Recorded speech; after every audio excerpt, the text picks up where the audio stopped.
ಎಂದಿನಿಂದ ವಿಧಾನಮಂಡಲ ಅಧಿವೇಶನ, ರಾಜ್ಯ ಸರ್ಕಾರಕ್ಕೆ ಮೂಡ ವಾಲ್ಮೀಕಿ ಇಕ್ಕಟ್ಟು, ವಿಪಕ್ಷಗಳಿಗೆ ತಿರುಗೇಟು ನೀಡಲು ಸಿದ್ದು ಅಂಡ್ ಟೀಮ್ ಸಜ್ಜು.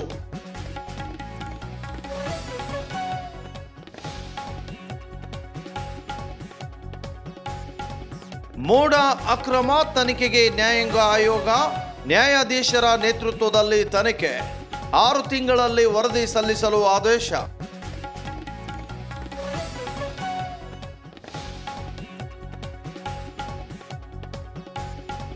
ಕಾವೇರಿ ಪ್ರಾಧಿಕಾರಕ್ಕೆ ಸೆಡ್ಡು ಹೊಡೆದ ಸರ್ಕಾರ, 1 ಟಿಎಂಸಿ ಬದಲು 8,000 ಕ್ಯೂಸೆಕ್ಸ್ ನೀರು ಬಿಡಲು ನಿರ್ಧಾರ, ಸರ್ವಪಕ್ಷ ಸಭೆಯಲ್ಲಿ ಮಹತ್ವದ ತೀರ್ಮಾನ.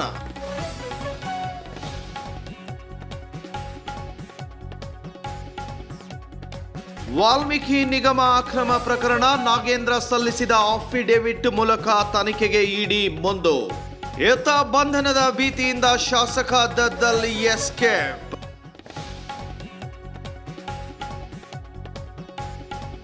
ರಾಜ್ಯದ ಕರಾವಳಿ ಜಿಲ್ಲೆಗಳಲ್ಲಿ ಮಳೆಯ ಆರ್ಭಟ, ಉತ್ತರ ಕನ್ನಡ 10 ತಾಲೂಕುಗಳಲ್ಲಿ ಇಂದು ಶಾಲೆಗಳಿಗೆ ರಜೆ, ನದಿ ಪಾತ್ರದಲ್ಲಿರುವ ಜನರಿಗೆ ಎಚ್ಚರಿಕೆಯಿಂದಿರಲು ಸೂಚನೆ.